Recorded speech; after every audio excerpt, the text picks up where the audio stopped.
এটা কি কোন মরিচিকা নাকি নাকি এর নিচে পানি আছে? কোথায় তোমার পানি আব্দুল মুত্তালিব?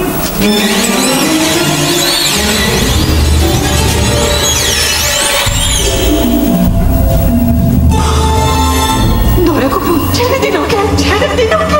নিশ্চয়ই আল্লাহ তাআলা অন্য কোনো পথ দেখাবেন।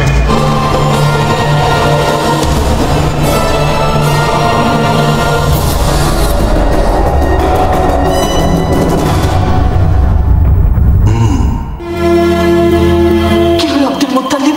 কোনো ভালো খবর? আব্দুল্লাহ বেঁচে গেছে। কিভাবে? আরে একটু ধৈর্য ধরো, আমাকে একটু বসতে তো দেবে।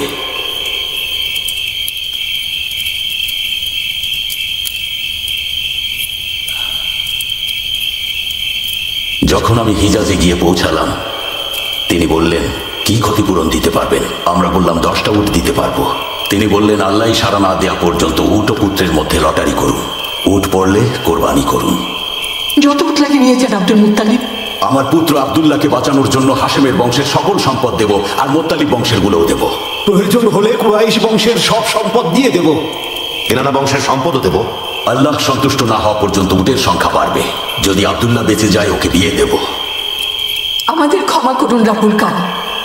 ভাবছি আমিও বিয়ে করব। আপনি যা করে খুশি হবেন তাই করুন। মনে রাখবেন আব্দুল্লাহকে আমি ফেরত চাই। হ্যাঁ, যা করতে হয় করো আব্দুল মুত্তালিব। ছেলেকে বাঁচাও মক্কার প্রধান। আগামীকালই সবাই মিলে যাব কাবাতে। এই তীরটা হচ্ছে আব্দুল্লাহ, আর এই তীরটা উটের।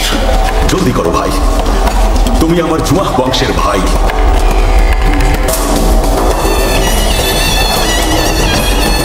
আব্দুল্লাহ, রাবুল কাবা আব্দুল্লাহর বদলে এই সৎকা গ্রহণ করুন। আব্দুল্লাহ, ইয়া রাব্বিল কাবা, দয়া করুন আপনি আমাদেরকে আব্দুল্লাহর বদলে এই সদকা গ্রহণ করুন। আমার পিতা আব্দুল মুত্তালিবের সম্পদের বদলে গ্রহণ করুন। আমার ভাইকে আমার কাছে ফিরিয়ে দিন, দয়া করুন। প্রয়োজনে হাশেম বংশের সব সম্পদ নিয়ে নিন, মুত্তালিব বংশেরও সব সম্পদ নিয়ে নিন, তবুও দয়া করুন। আব্দুল্লাহ, আর বাড়াও। যতক্ষণ আমার রব খুশি না হবেন বাড়াতে থাকো।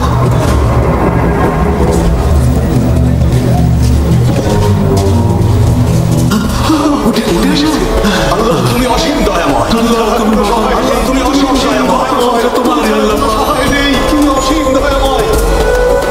ইয়া রাব্বিল কাবা, কুরাইশদের জন্য এক বিশাল সুখবর, হাশেম বংশের জন্য সুখবর। আব্দুল্লাহ বেঁচে গেছে। 100টা উট সদকা দেব।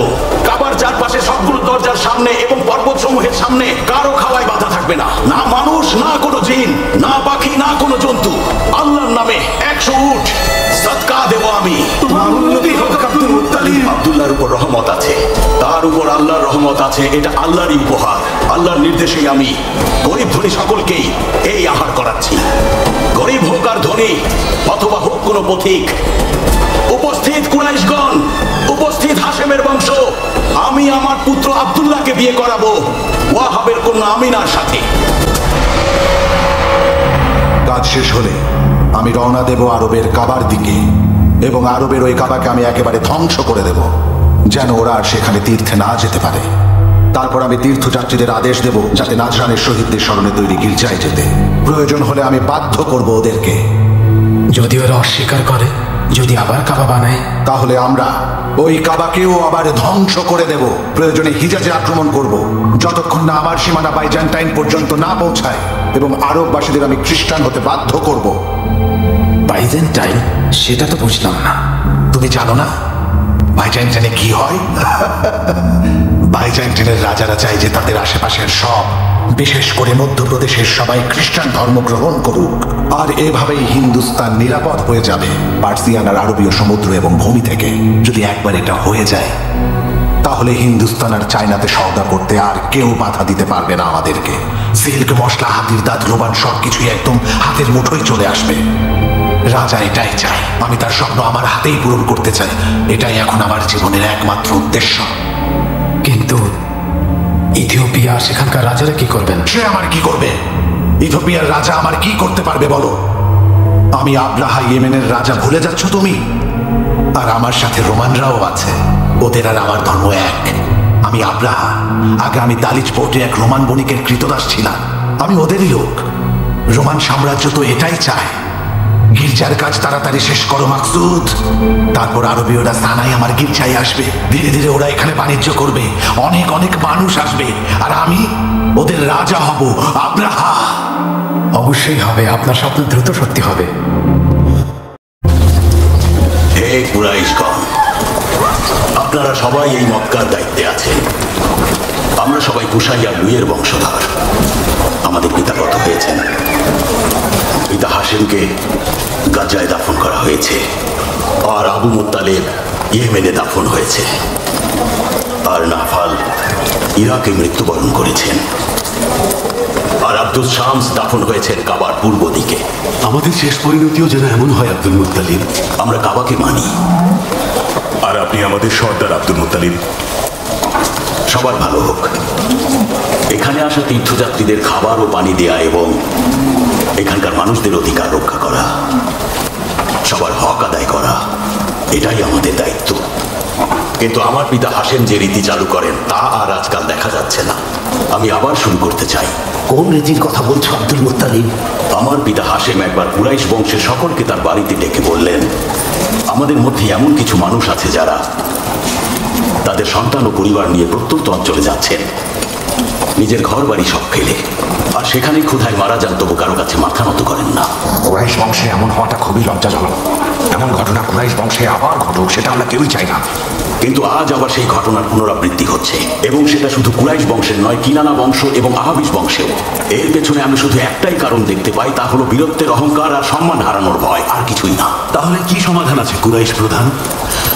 মাতরুদ আল কুজাই বলেছিলেন, ধনীরা তাদের সম্পদের অবশিষ্টাংশ গরিবদের দেবেন, যাতে কেউ ক্ষুধার্ত না থাকেন। পিতা হাশেমের এই সুন্নাত জারি করব আমি। কুরাইশ বংশের যারা ধনী আছেন তারা গরিবদের নিজের পরিবারের সদস্য করে নেবেন, এতে করে গরিবদের মান সম্মানেও কোনো রকমের আঘাত লাগবে না। আর মক্কার আশেপাশে যেসব গরিব কৃতদাসরা বাস করে, তাদের ব্যাপারে কি কোনো সমাধান আছে তোমার কাছে? ওদের মধ্যে কিছু মানুষ হজ করতে এসে থেকে যায়, আর অনেকেই ব্যবসা করতে এসে নিঃস্ব হয়। তারাও এখানেই থেকে যায় একা। তাদের কি হবে? যেসব গরিব মানুষদের এখানে নিজের কোনো পরিবার নেই, তারা কাবার সদকা দেয়া খাবার থেকে খেতে পারবেন, এবং কাবায় দান করা কাপড় থেকেই তাদের বস্ত্র পরিধান করার ব্যবস্থা করা। হে কাবার প্রতিবেশী, আপনারা আরবের উদাহরণ, কৃতদাসদের কষ্ট দেবেন না। ভেবে দেখুন কুরাইশগণ, কৃতদাসদের পেটে ক্ষুধা থাকলে তারা রাগান্বিত হবে, এমনকি ওরা খুনও করে ফেলতে পারে। এসব তুমি কি বলছো? কি বলছো এসব? কি বলছো জাদান পুত্র? তোমরা তো সোনার থালায় খাও, সোনার পাত্রে পানি পান করো, তুমি এসব বলছো? আমাদের এই এলাকার মধ্যে তোমার মতো ধনী আর একটাও আছে নাকি? উসাই আর হাশেমের মধ্যে যে রীতি চালু হয়েছিল, যা অনুসরণ করেছিল ভূমিপতি আবু মুত্তালিব, সেটা আমরা আবার চালু করব। আমি আমার বাড়ির সামনে চুলা জ্বালিয়ে হাঁড়ি বসিয়ে দেব, সেই চুলা নিভে না। যারই প্রয়োজন হবে সেই আসতে পারে আমার এখানে। আমার দরজা থেকে কেউ ক্ষুধার্ত অবস্থায় ফিরবে না। আল্লাহ তোমার উপর সন্তুষ্ট হবেন। তোমরা সবাই কাবার লোক, কৃতদাস হোক বা হজ করতে আসা কোনো মুসাফির হোক, তাদের জন্য এই ভূমি উদাহরণ হবে। তাই পুরো আরবে তোমাদের দয়াশীলতা, আতিথেয়তা, সাহসিকতা সবকিছুর উদাহরণ হতে হবে। এটাই কথা। আপনি সত্য বলেছেন মক্কা প্রধান, সত্য বলেছেন। ঈশ্বর আপনার সহায় হন প্রভু। কি দেখছি আসওয়াদ? তোমাকে দেখে এমন লাগছে কেন? কি খবর এনেছো? খারাপ খবর আছে। কি হয়েছে বলো? কিনানার একজন লোক, ওই কুরাইশ বংশের, ওই যে আপনাকে সেদিন জানালো যে বংশের লোকেরা মূর্তি পূজা করে, ওরা আমাদের গির্জায় কিছু একটা করেছে। গির্জায় কিছু একটা করেছে? কি করেছে গির্জায়? আবর্জনা ছুঁড়ে মেরেছে, গির্জা অপবিত্র করেছে। আমাদের হাতে মোক্ষম একটা সুযোগ চলে এসেছে। চিন্তা নেই আসওয়াদ, কোনো চিন্তা নেই আসওয়াদ। আল হিজাজে আক্রমণ করার জন্য এমন সুযোগই করছিলাম। এবার আমি ধ্বংস করে দেব আরবদের ওই কাবা। আমার কারণও আছে করার। এমন সুযোগের অপেক্ষাতেই আমি এতদিন বসেছিলাম।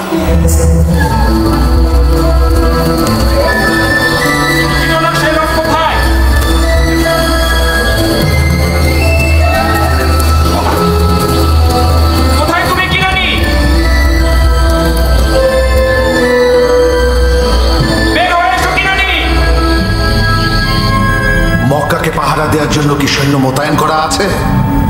জি আছে প্রভু, ইয়েমেনে তো সবসময় অনেক সৈন্য থাকে। ওদের একজনকে নিয়ে আসো, আমি একটু দেখি কাবার মূল্য তাদের কাছে কত।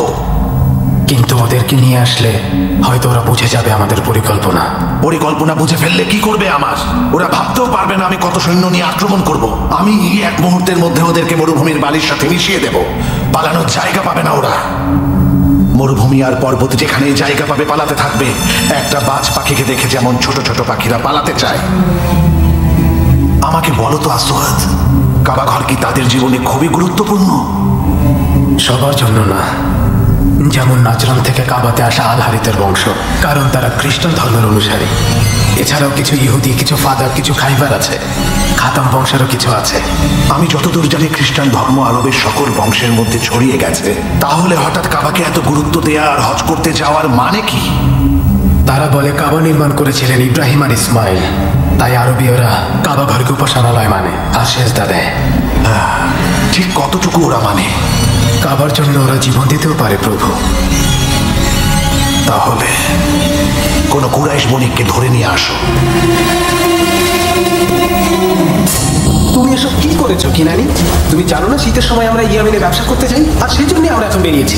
অবশ্যই আব্রাহা এতে রেগে যাবেন। তুমি গির্জায় যা করেছো তারপরে উনি চুপচাপ বসে থাকবেন ভেবেছো? কখনো না। কিনানা আর কুরাইশকে উনি একেবারে মাটির সাথে মিশিয়ে দেবেন। আমি কিনান থেকে এসেছি, আমার বংশ ফাকির। আমাদের জন্য এই পবিত্র মাস পেছানো হয়েছে।